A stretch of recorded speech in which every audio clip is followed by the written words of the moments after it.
When I got engaged, my parents sat me down and said, "We gave your wedding fund to your brother. His app is going to change everything."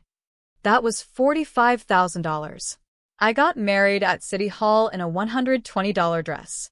3 years later, his app was burning cash. His investor pulled out. He needed $200,000 to survive. His advisor sent him to one person. Me. But I need to start at the kitchen table. Because that's where my parents told me, 11 days before my wedding, that the money they'd been saving for me since I was born, the fund my grandmother started with $500 when I came home from the hospital, was gone. Transferred. Given to my brother, Nico, for his startup. And the way they told me, not with apology, not with shame, but with the cheerful confidence of people who were absolutely certain they'd made the right choice, is the part I've never been able to forget.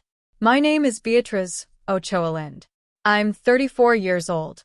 I live in Bend, Oregon, and I am a venture capital analyst specializing in early-stage technology investments.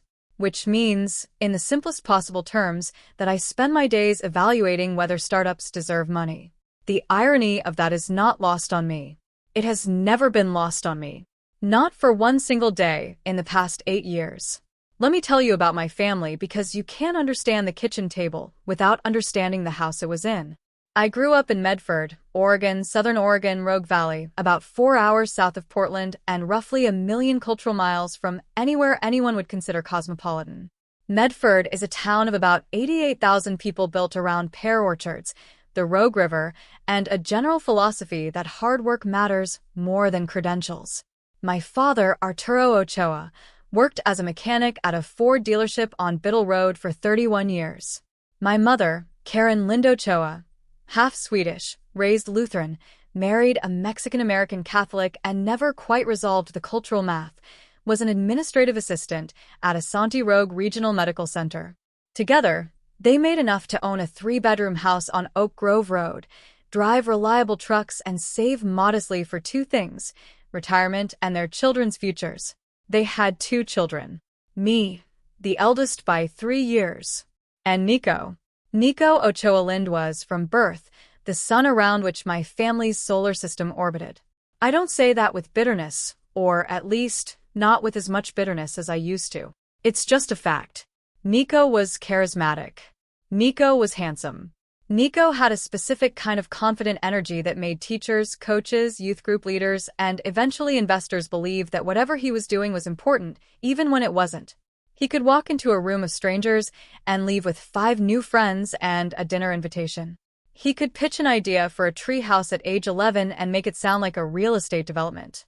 I was not Nico. I was quiet, methodical, the kind of kid who read the entire instruction manual before assembling the bookshelf, while Nico would have already built it wrong, convinced it was a table, and somehow gotten everyone to agree it was the best table they'd ever seen. I was also, and this is relevant, the one who got the grades. I graduated from South Medford High School with a 4.1 GPA and a full academic scholarship to the University of Oregon's Lundquist College of Business, where I majored in finance with a minor in data analytics. I graduated summa cum laude. I passed the CFA Level 1 exam while I was still in grad school, the Chartered Financial Analyst exam, which has a roughly 40% pass rate and which most candidates don't even attempt until they've been working in finance for years. None of this impressed my parents. Not in the way Nico's ventures impressed them. When I got my CFA Level 1 results, my mother said, "That's wonderful, honey," in the same tone she used when I told her I'd found a good deal on tires.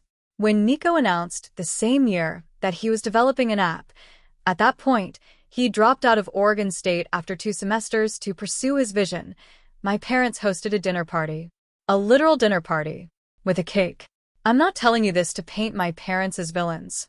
They weren't.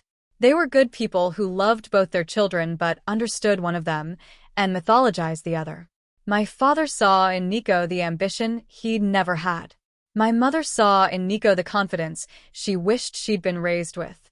And both of them saw in me what they saw in themselves: steadiness, reliability, competence, and valued it exactly as much as people value those qualities, which is to say, they took it for granted. That's the thing about being the reliable one in a family. You become furniture. Essential. Always there. Never noticed until you're gone. After college, I moved to Bend, 90 minutes north of Medford, close enough to visit, far enough to breathe. I got a job as a junior analyst at a small venture capital firm called Cascade Range Ventures, which operated out of a converted lumber mill on Minnesota Avenue in downtown Bend. Cascade was tiny by VC standards, $40 million under management, for partners, focused exclusively on Pacific Northwest tech and clean tech startups. My starting salary was $62,000, which in Bend's increasingly expensive housing market meant I was renting a studio apartment on Greenwood Avenue and eating a lot of rice and beans. But the work was extraordinary. I was evaluating startup pitches every day, reading business plans, analyzing financial projections, interviewing founders, conducting due diligence on technology claims. I was learning, at a granular level, what separated the startups that succeeded from the ones that failed. And what I discovered, the thing that became the foundation of my entire career, was that the difference was almost never the idea. The idea was usually fine. Sometimes the idea was brilliant. What determined survival was execution, unit economics, burn rate management, customer acquisition cost, the founder's ability to adapt when the original plan inevitably collided with reality. In other words, the boring stuff, the spreadsheet stuff, the Beatrice stuff. Within 3 years at Cascade, I developed a proprietary evaluation framework, a weighted scoring model that assessed startup viability across 23 variables, everything from market timing to founder psychological resilience. I'd backtested it against Cascade's historical portfolio and found that it predicted failure with 84% accuracy and success with 71% accuracy. The managing partner, a woman named Dagny Thorson, silver-haired, terrifyingly smart, drove a 1997 Land Cruiser with 280,000 miles and considered it a point of pride, took my framework, refined it, and made it the cornerstone of Cascade's investment thesis. Beatrice, she told me over coffee at Thump on Minnesota Avenue, you have the rarest skill in venture capital. You can see through the charisma to the math. Most analysts fall in love with founders. You fall in love with fundamentals. I was 26. I'd been promoted twice. I was making $94,000 plus carried interest in the fund. And I was, for the first time in my life, surrounded by people who valued the exact qualities my family had always overlooked. Then I got engaged. His name is Anders. Anders Lind. Yes, that's my mother's maiden name, and no, we're not related. It's a common Swedish surname. Anders was a hydrologist with the Deschutes River Conservancy, which meant he spent his days monitoring water flows and fish habitat in the Deschutes Basin and came home smelling like river water and sunscreen, which I found unreasonably attractive. He was from Corvallis originally. He was kind. He was patient. He understood that I processed emotions on a delay, like a computer running a large file, and he never pressured me to feel things faster. We'd been together for 2 years when he proposed, at Pilot Butte, the little volcanic cinder cone in the middle of Bend, at sunset, with the entire Cascade Range lit up behind us like the world was showing off. I said yes before he finished the question. I called my parents that evening. My mother cried. My father said, "About time?" They were happy. And then my mother said something that made me glow. "We'll start planning. Your father and I have been saving." The wedding fund. I knew about it, vaguely, the way you know about things your parents mention occasionally, without specific details. My grandmother, my mother's mother, Astrid, had started it when I was born. A savings account at a credit union in Medford. My parents had added to it over the years. Birthday checks from relatives, small deposits when they could manage it, a modest inheritance when Astrid passed. My mother had mentioned, when I was in college, that it was around $40,000. That money represented something to me. Not just a wedding, although I wanted a wedding, a real one, with flowers and music and my father walking me down an aisle. It represented proof that my family had been investing in me, too. That even if Nico got the dinner parties and the cakes, my parents had been quietly building something for my future. That they saw me. 11 days before the wedding, 11 days, my parents drove up to Bend. They took me and Anders to dinner at Jackson's Corner, a restaurant on NW Delaware that makes exceptional pizza and has the kind of warm, wood and brick atmosphere that makes you feel like everything is going to be okay. Everything was not going to be okay. After the pizza, my father cleared his throat. My mother looked at her hands. And my father said, "Mija, we need to talk to you about the wedding fund." I knew immediately. Not the specifics, but the tone. The same tone he used when he'd accidentally backed over my bike in the driveway when I was 12. The "something has been broken, and I need you to not be upset" tone. "We gave it to Nico," he said. "For his company." I blinked. "You gave what to Nico?" "The wedding fund. He needed seed capital. His app, Beatrice, his app is going to change the way people." "How much?" I said. My voice was very level. Anders, sitting next to me, had gone completely still.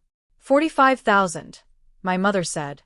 "But, sweetheart, Nico's investor is matching it, so it's really like 90,000 for him, and the app is going to—" "When?" I said. My parents looked at each other. 3 months ago, my father said. 3 months. They'd given away my wedding fund 3 months before telling me. They'd sat through the engagement party. They'd helped my mother pick out a mother-of-the-bride dress at a boutique in Ashland. They'd listened to me talk about venues. I'd been looking at Brasada Ranch in Powell Butte, a gorgeous resort property with mountain views, and they'd nodded along, knowing the entire time that the money was gone. "We thought Nico would have repaid it by now," my mother said, and the fact that she said this, that she genuinely believed a pre-revenue startup would generate $45,000 in repayable cash within 3 months, told me everything I needed to know about my parents' understanding of both business and their son. Anders spoke for the first time. He's a quiet man, but when he talks, it has the weight of someone who's measured rivers. "Did you ask Beatrice before you gave away her money?" My parents looked at him like the question was in a foreign language. "It was a family decision," my father said. "Beatrice is family," Anders said. I put my hand on his arm, not to stop him, to thank him. Then I looked at my parents and I said, "Okay." That's all I said. "Okay." Not, "How could you?"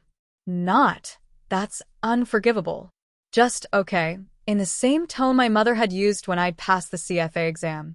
Mild, acknowledging, already moving on. Because here's what I understood in that moment, with the mathematical clarity of someone who evaluates bad investments for a living. This was a sunk cost. The money was gone. Anger wouldn't return it. Guilt wouldn't multiply it. The only question that mattered was what to do next. What I did next was get married at the Deschutes County Courthouse on a Tuesday afternoon in October. I wore a white dress I bought online for $120. Anders wore a blue suit he already owned. Our witnesses were his colleague from the Conservancy, a fisheries biologist named Opal, and my friend from Cascade, a fellow analyst named Pham. Afterward, the 4 of us had dinner at 10 Barrel Brewing on Galveston Avenue, and I ate a burger and drank 2 IPAs and was, genuinely, perfectly happy. Was I hurt? Yes, deeply. In the specific way that you're hurt when you discover that the people who are supposed to know you best don't know you at all. Or worse, know you but have decided that you're the one whose needs can be deferred. The responsible one. The one who'll understand. The one who'll be fine because she's always fine, because being fine is her function in this family. But I was also fine. Because I had Anders. I had my work. I had a career that was accelerating in ways my parents couldn't comprehend because they'd never learned the language of what I did. And I had something else. Something I hadn't told my parents about because I'd learned long ago that telling my parents about my achievements was like speaking into a well. You heard your own voice echo back, and nothing changed at the bottom. I was being considered for partnership at Cascade Range Ventures. Dagny had pulled me aside 2 months before the wedding and told me that my evaluation framework had become the firm's primary deal screening tool, that the investments I'd recommended had outperformed the rest of the portfolio by 340%, and that she wanted to make me the youngest partner in the firm's history. "You're 28, she said. "The board will have concerns about your age. But your numbers speak for themselves, and I'd rather have a 28-year-old who sees clearly than a 50-year-old who's still falling for pitch decks." I made partner at Cascade Range Ventures 6 months after my courthouse wedding. My compensation went to $180,000 base plus carried interest that, over the next 2 years, would generate an additional $340,000 in investment returns. The firm's assets under management grew from $40 million to $78 million during my first 2 years as partner, driven largely by investments I'd sourced and evaluated: cleantech companies, water technology startups, ag-tech firms building solutions for the specific challenges of Western agriculture. Pacific Northwest focused. Practical. The Beatrice stuff. I didn't tell my parents about the partnership. I didn't tell them about the compensation. When they asked how work was going, which they did occasionally, usually as a segue to asking if I'd heard about Nico's latest development, I said, "Good. Busy." Because here's the thing. And I need you to sit with this, because it's the part of the story that matters more than any dollar amount or any satisfying moment of vindication. I didn't hide my success from my parents out of strategy. I hid it out of exhaustion. I was tired of offering them information they didn't value. Tired of watching their eyes glaze while I explained my work, then light up when Nico called with his latest metric. Tired of being the child they loved but didn't see. So I stopped trying to be seen, and I focused on the work. Meanwhile, Nico's app, it was called Pulse Local, a hyperlocal social networking platform that was supposed to connect neighbors and small businesses within a 1-mile radius, was doing what approximately 93% of consumer social apps do: burning through cash without finding product-market fit. I knew this because I'm a venture capital analyst, and I can read a balance sheet the way a cardiologist reads an EKG. I didn't need inside information. I just needed the public data. The App Store rankings dropping, the user reviews mixed, trending negative, the LinkedIn hiring patterns: 2 engineers departed in 6 months, replaced by 1 junior developer, and the industry chatter that filters through the VC world like water through limestone, slow but inevitable. Pulse Local had raised a seed round of $250,000, my parents' $45,000 plus matching funds from an angel investor in Portland named Gil Petrozan, who ran a small angel group that was known in Oregon's startup ecosystem for writing checks enthusiastically and conducting due diligence reluctantly.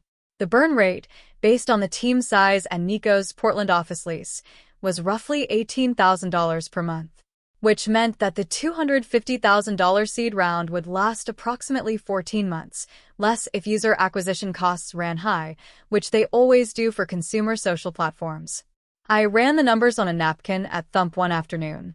Not because anyone asked, because I couldn't help it. It's what I do. I evaluate startups the way my father tunes engines, compulsively, instinctively, even when nobody's paying me to.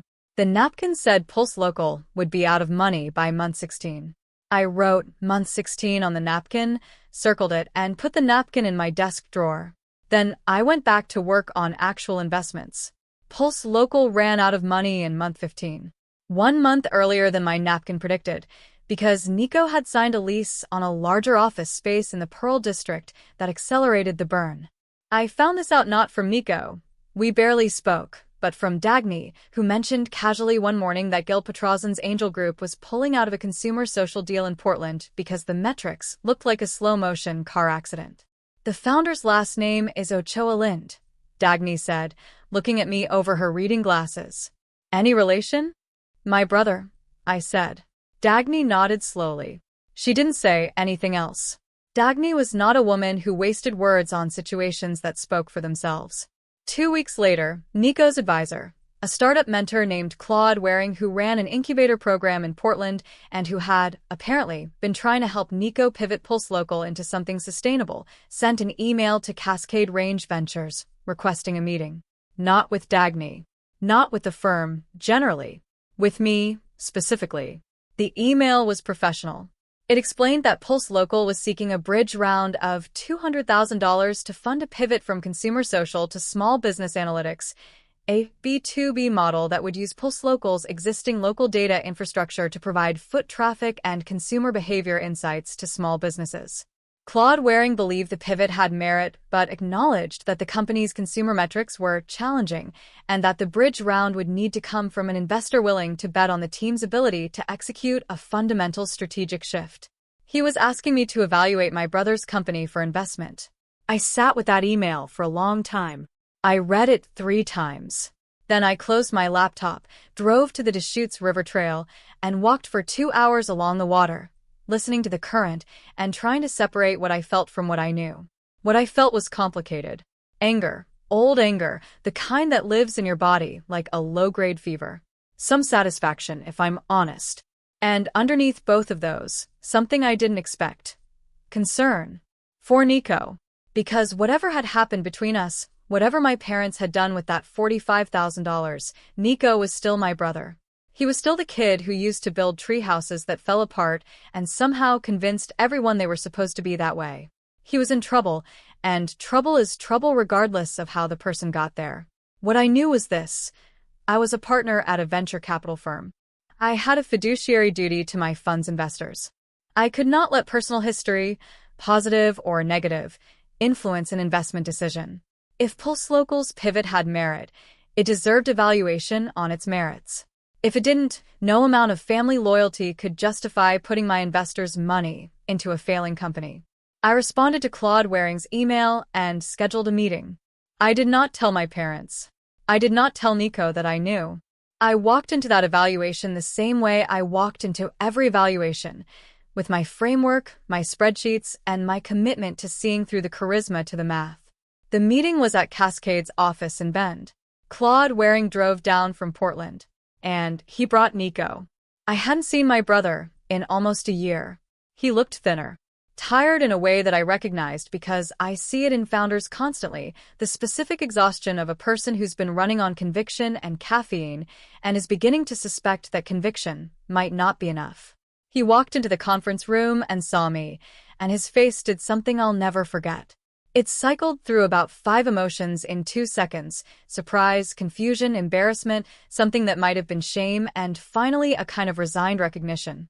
Like a man who's been walking through a maze and just hit a wall he should have seen coming. "B," he said. "Nico." Silence. Claude Waring looked between us with the expression of a man who is realizing, belatedly, that this meeting had dimensions he hadn't anticipated. "Let's sit down," I said. "Walk me through the pivot." And he did.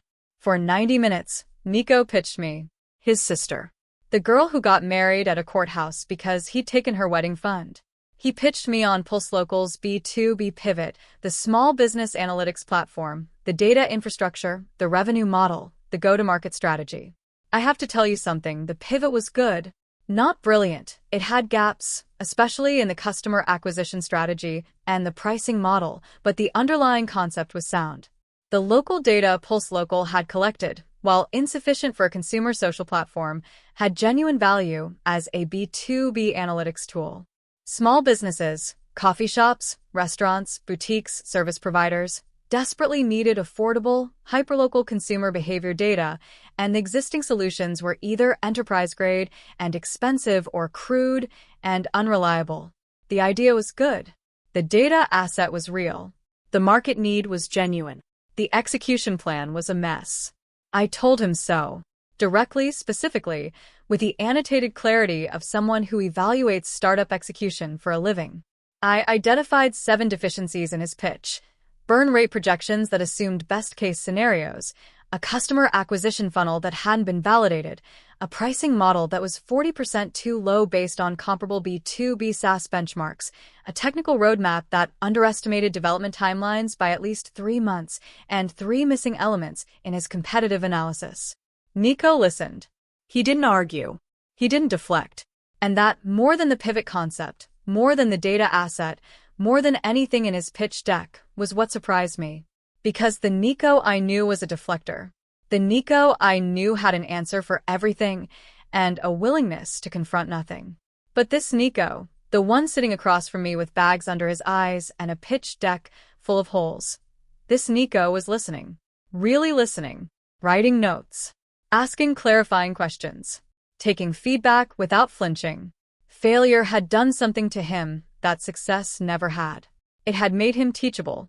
I told Nico and Claude that I would take the evaluation to Cascade's investment committee, but that my recommendation would depend on significant revisions to the execution plan. I gave them a detailed 12-point list of changes that the pitch needed before I could present it with a straight face. New burn rate projections. Validated customer acquisition metrics. Revised pricing. A realistic technical timeline. Founder vesting restructure.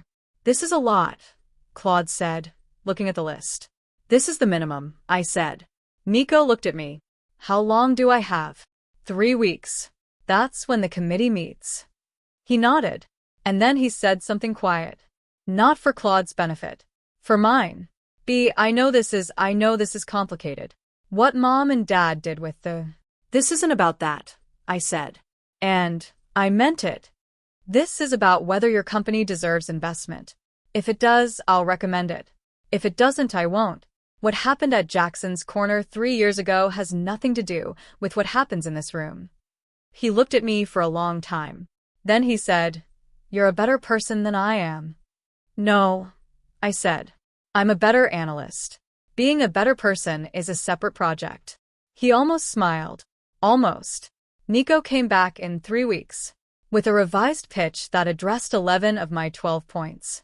The one he missed, the competitive analysis gap, was minor enough that I could supplement it with my own industry research. I presented the deal to Cascade's investment committee. For partners. Dagny leading. I disclosed my relationship with the founder, fully, transparently, with documentation. I recused myself from the final vote. I presented my evaluation, the framework score, the market analysis, the revised financials, the risk assessment, and I let the numbers speak. Dagny asked one question. "If this weren't your brother, would you still recommend it?" "Yes," I said.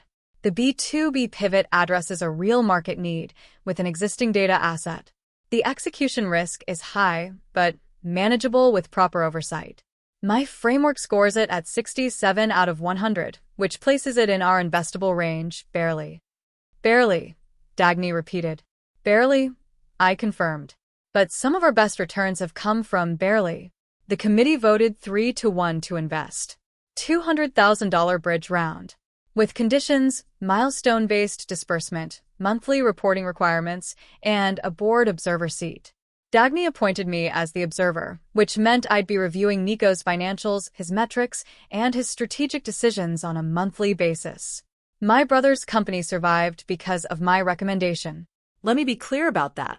My recommendation, based on my framework, my analysis, my professional reputation, was the reason 3 partners at a venture capital firm put $200,000 into a company that another investor had just walked away from. My parents found out in December. Nico told them. Not the details, not the 12-point list, not the recusal, not the barely. Just that Cascade Range Ventures had invested in Pulse Local and that Beatriz had been involved. My mother called me.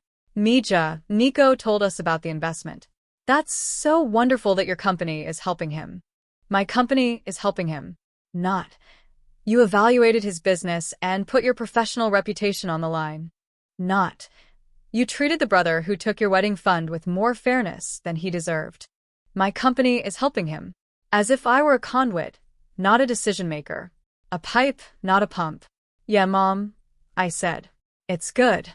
Your father and I always knew you two would end up working together." I closed my eyes. Took a breath. Let it pass. "Sure, Mom. But here's the part of the story that I need to tell you. The part that happened in March, 3 months into the investment, because it's the part one didn't expect, and the part that matters most. Nico came to Bend for his monthly board observation meeting.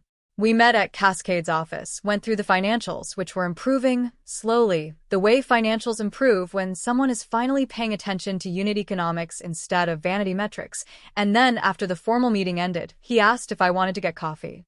We walked to Thump. We ordered, he got a latte, I got a Cordido, and we sat at a table by the window, looking out at Minnesota Avenue, where the late winter light was doing that thin, silver thing it does in Central Oregon before spring properly arrives. "I need to say something," Nico said. "Okay. The wedding fund. What Mom and Dad did. What I let them do." He was holding his coffee cup with both hands, the way you hold something when your hands need to be busy so the rest of you can be still. I should have said no. I knew it was wrong when they offered it. I knew it was your money. And I took it anyway because I needed it, and I told myself that the app would make it back, and I'd repay it, and it would all be. He stopped. Swallowed. "It wouldn't have mattered," he said. "Even if I'd repaid it. The money wasn't the point. The point was that they gave it to me instead of you. The point was that they chose my dream over your actual life event. And I let them. I sat with that for a while. The coffee was good. The light through the window was changing. Nico, I said, do you know how much my wedding cost? You got married at the courthouse. I got married at the courthouse. It cost $120 for the dress, $60 for the marriage license, and $47 for a bouquet of wildflowers from a farm stand on Highway 20. My wedding cost $227. And it was the happiest day of my life. Not because it was cheap, because the only people there were people who actually wanted to be there. He flinched. I hadn't meant it as a blade. But truth has edges whether you sharpen them or not. What did your pitch cost? I asked. He looked confused. The original pitch. The one you used to raise the seed round. What did it cost to build Pulse Local to the point where Gil Petrosian would write a check? About $45,000. That was the whole seed. My $45,000, I said. My wedding fund built your pitch. Your pitch raised $250,000.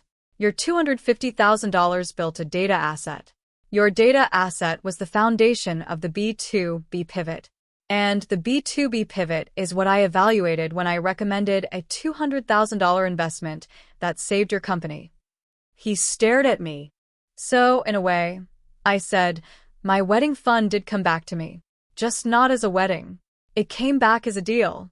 And that deal, if Pulse Local executes the pivot correctly, will generate a return for my fund's investors that pays for a lot more than a wedding at Brasada Ranch. I'm not finished.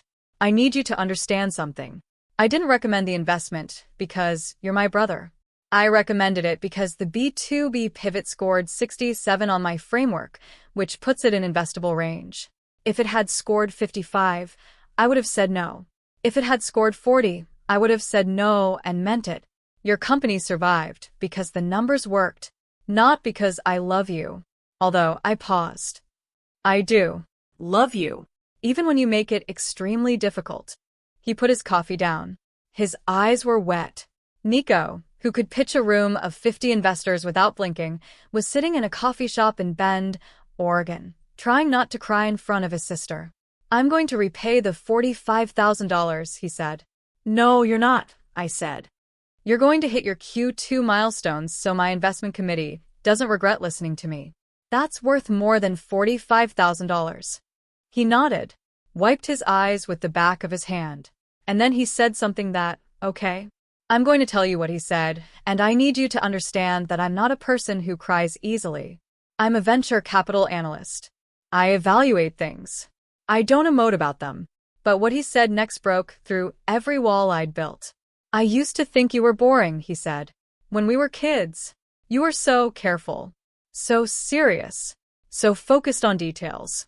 And I was the exciting one, the one with the big ideas, the one everyone paid attention to. I remember. I was wrong. You weren't boring. You were building something. You were building something real, piece by piece, while I was building what? Tree houses that fell apart. Some of those tree houses were pretty good. He laughed. Short, wet, genuine. They were terrible. Every single one of them was terrible. And everyone told me they were great because that's what people do with me. They tell me what I want to hear. And you were the only person who ever told me the truth. The 12-point list. The 67 score. The barely. You told me the truth, and it saved my company. I looked at my brother, at the bags under his eyes and the coffee cup in his hands and the light catching the gray that was starting at his temples at 31, because founding a startup ages you in dog years. Nico, I said, the truth was always the thing I had to offer. I'm sorry it took everyone so long to want it. Pulse Local hit its Q2 milestones. And Q3. The B2B pivot is working, slowly, unglamorously, the way real business growth works when it's built on fundamentals rather than hype. They have 47 paying small business clients across Portland and Bend. Monthly recurring revenue is $23,000 and growing. They're not profitable yet. They won't be for a while. But the unit economics are trending in the right direction, and Nico, the new Nico, the one who listens, the one who stares at spreadsheets instead of pitch decks, is executing. My parents still don't fully understand what I do. Last Thanksgiving, my mother told a relative that I work at an investment office in Bend. Not. My daughter is the youngest partner at a venture capital firm managing $78 million, and she personally evaluated and rescued her brother's company from collapse. An investment office. In Bend. I let it go. Not because it doesn't sting, it does a little, the way an old bruise stings when the weather changes. But because I've learned something that took me 34 years and a courthouse wedding and a $200,000 investment decision to fully understand. The people who see you, they see you regardless. Anders sees me. Dagny sees me. Opal and Fam, who witnessed my $227 wedding and toasted me with IPAs, they see me.